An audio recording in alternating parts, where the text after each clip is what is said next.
Halo semuanya, selamat datang di video tutorial penelusuran informasi menggunakan portal jurnal Scopus.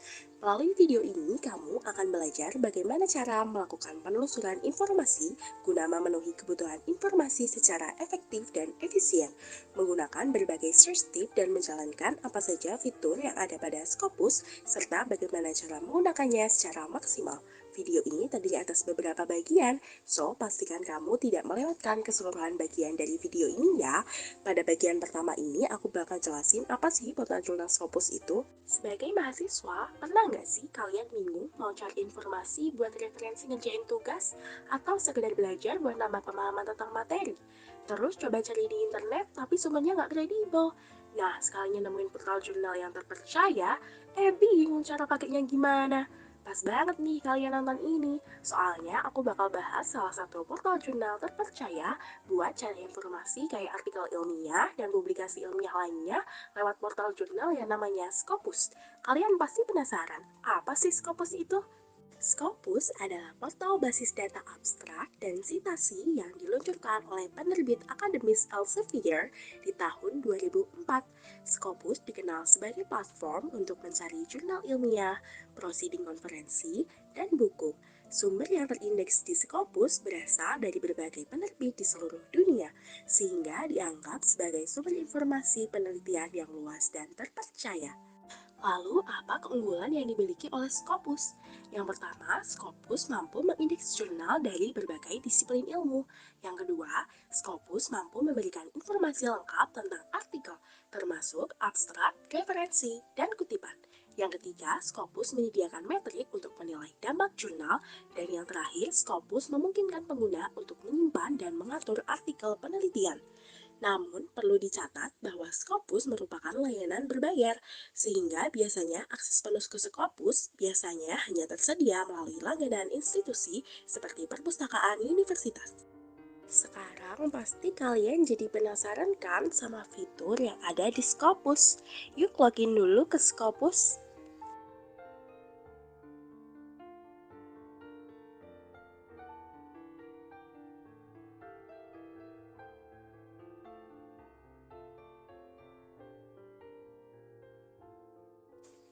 Langsung saja ke fitur yang pertama. Yang pertama yaitu Basic Search. Untuk melakukan pencarian informasi menggunakan metode Basic Search, Scopus menyediakan berbagai fitur pencarian, yaitu melalui pencarian berdasarkan documents, author, research discovery, dan organization.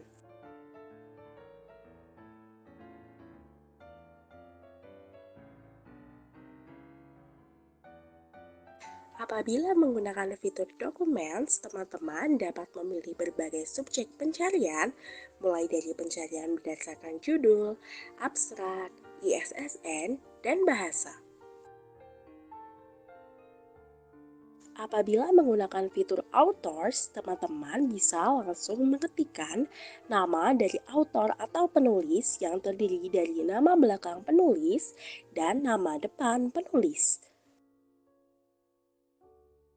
Apabila teman-teman menggunakan fitur Research and Discovery, teman-teman bisa langsung memasukkan keyword, kata kunci, atau query yang paling populer dan relevan dari informasi yang sedang dibutuhkan. Terakhir, apabila teman-teman menggunakan fitur Organization, teman-teman bisa langsung mengetikkan Organization pada kolom yang disediakan.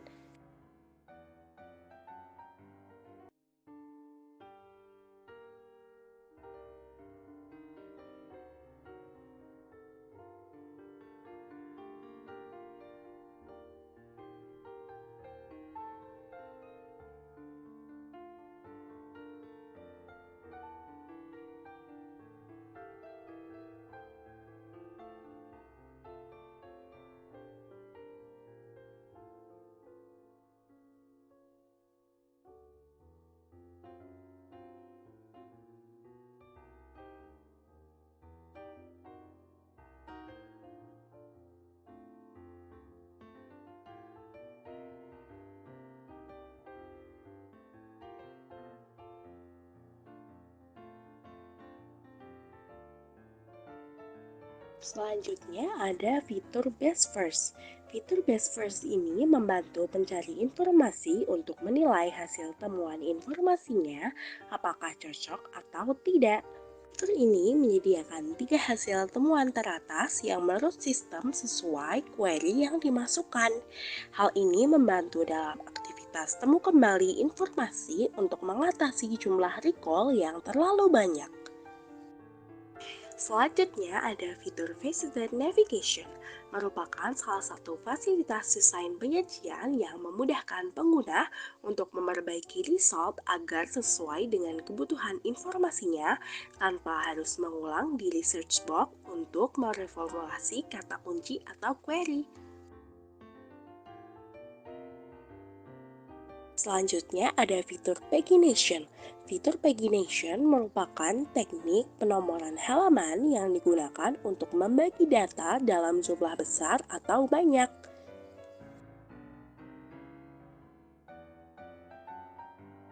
Selanjutnya ada actionable result. Actionable result merupakan tindakan selanjutnya yang dapat dilakukan ketika hasil penelusuran sudah berhasil ditemukan. Pada Scopus, teman-teman dapat mendownload file, mencetak, dan menambahkan ke daftar yang disukai.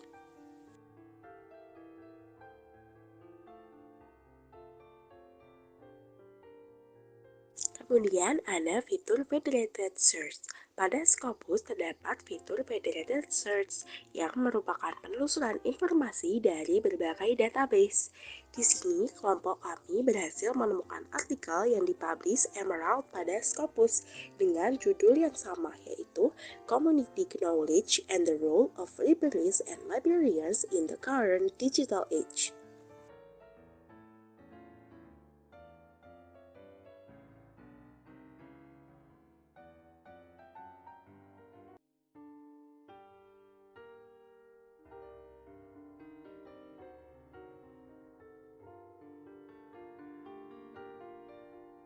Selanjutnya ada fitur Advanced Search. Advanced Search merupakan penggunaan Boolean logic dalam penelusuran di search box. Pada Scopus tentunya terdapat fitur Advanced Search ini. Teman-teman bisa mengklik Advanced Document Search pada display utama Scopus, lalu dapat langsung menggunakan fitur ini.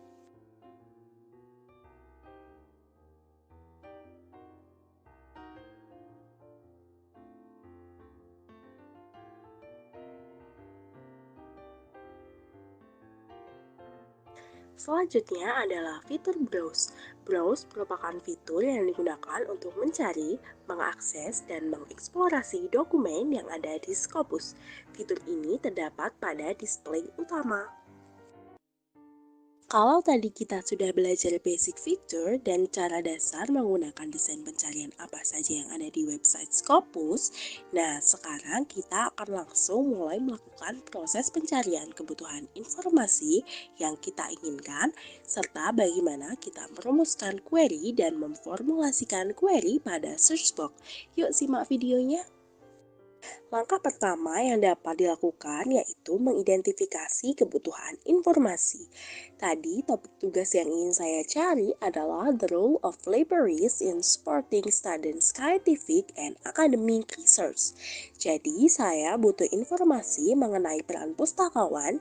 Pustakawan itu sendiri dalam membantu siswa atau mahasiswa dalam membuat research atau penelitian. Langkah pertama adalah mengidentifikasi kebutuhan informasi dan mengembangkan istilah sesuai dengan kebutuhan informasi. Di sini istilah yang aku kembangkan terdiri atas beberapa alternatif query. Nah, selanjutnya ada proses penentuan query. Dari topik tersebut, kita dapat menentukan query apa saja yang mungkin sesuai dengan topik dan sesuai dengan mesin pencarian. Di sini saya sudah merumuskan beberapa query yang sekiranya sesuai dengan topik dan dapat dilakukan pencariannya di mesin pencarian. Kata kunci atau query di sini terdiri dari library, librarian, students, collect students, scientific information, and academic research. Nah, pada tahap selanjutnya yaitu tahap pengembangan kata kunci atau query. Setelah berhasil merumuskan query berdasarkan topik kebutuhan informasi, selanjutnya kita masuk ke step memformulasikan query. Tipsnya adalah mengembangkan kata kunci dapat menggunakan sinonim, antonim, atau tesaurus dari kata kunci tersebut. Sepertinya kata kunci yang ada tadi masih terlalu luas. Lalu bagaimana caranya kita membuat query ini jadi lebih spesifik? Nah, kata kunci yang tadi bagaimana jika diubah menjadi Library Service for College Student, Academic Research for College Student.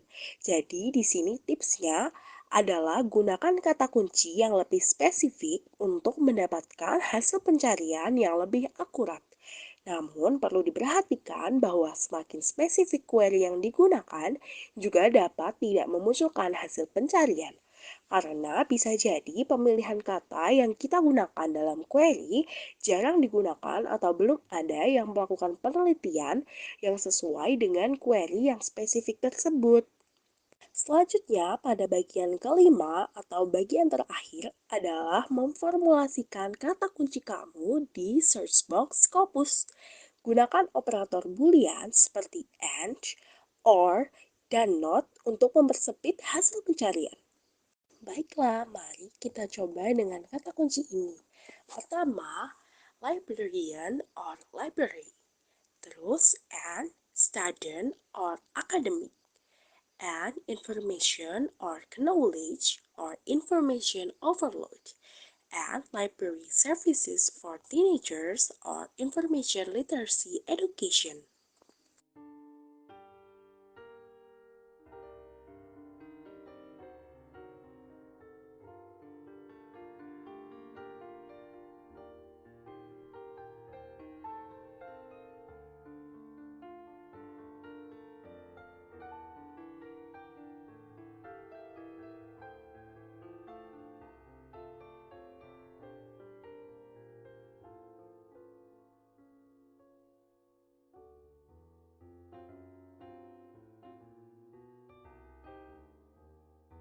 Oke teman-teman, sekarang kita coba masukkan kebutuhan informasi kita, yaitu peran perpustakaan dalam mendukung penelitian ilmiah dan akademik, yang jika ditulis dengan bahasa Inggris menjadi The Role of Libraries in Supporting Scientific and Academic Research pada Research Book.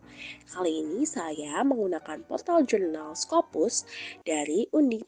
Search box yang kita saat ini gunakan masih berupa basic search, di mana basic search ini akan menjadi sebuah artikel atau informasi yang terkait dengan apa yang kita masukkan dalam sebuah search box dan belum memasukkan filter apapun ke dalamnya. Selanjutnya kita akan melakukan enter untuk penelusuran. Ternyata ketika kita memasukkan kebutuhan informasi kita secara utuh, kita akan memperoleh sekitar 25 dokumen.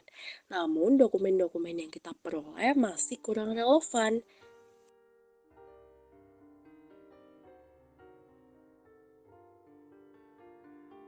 Nah, supaya lebih relevan lagi, kita akan coba untuk menggunakan fitur Advanced Search dengan menekan tulisan Add Search File dan tuliskan query-query yang telah kita peroleh sebelumnya.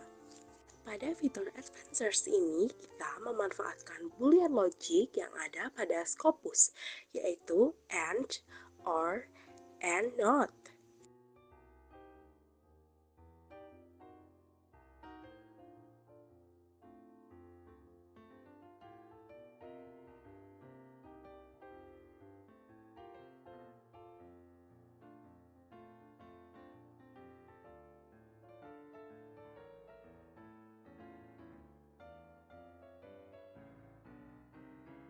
Penggunaan and di sini digunakan untuk menambah bidang bahasan informasi yang akan kita cari oleh Scopus, sehingga diperoleh informasi-informasi berikut sebanyak 35 hasil. Berdasarkan artikel yang telah diperoleh, kita dapat menggunakan fitur Refined Search pada Scopus untuk menyaring lagi informasi yang kita peroleh. Kita coba untuk membatasi hasil penelusuran kita pada artikel yang diterbitkan dalam kurun waktu 2018 hingga 2023. Setelah menggunakan filter tersebut, hasil yang awalnya berjumlah 35 artikel akan berkurang menjadi 14 artikel saja.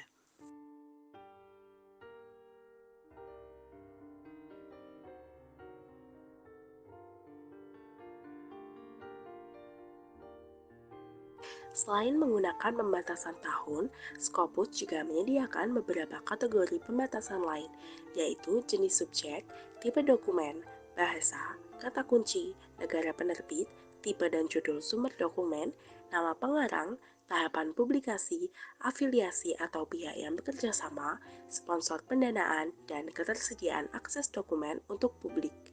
Setelah ditemukan artikel atau dokumen yang relevan, maka kita bisa menggunakan file tersebut dengan menggunakan fitur-fitur seperti Show Abstract untuk menampilkan abstrak dari artikel tersebut bila ada. Selanjutnya, jika diklik pada bagian judul, maka akan memunculkan deskripsi artikel atau dokumen serta memunculkan juga rekomendasi artikel terkait dengan artikel yang sedang dilihat. Fitur-fitur selanjutnya yaitu yang pertama ada download, memungkinkan kita sebagai pengguna untuk mendownload file artikel tersebut secara full jika tersedia atau open access. Yang kedua ada print, memungkinkan pengguna untuk mencetak file artikel. Yang ketiga ada save as PDF, memungkinkan pengguna menyimpan file artikel dalam format PDF. Dan yang keempat ada add to list, yaitu pengguna dapat menambahkan artikel tersebut ke dalam list pribadi.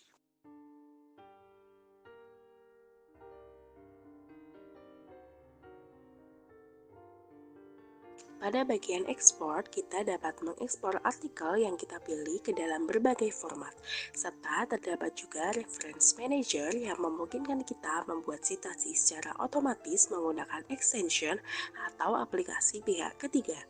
Jadi, portal jurnal Scopus ini sangat direkomendasikan bagi kalian yang sedang membutuhkan informasi.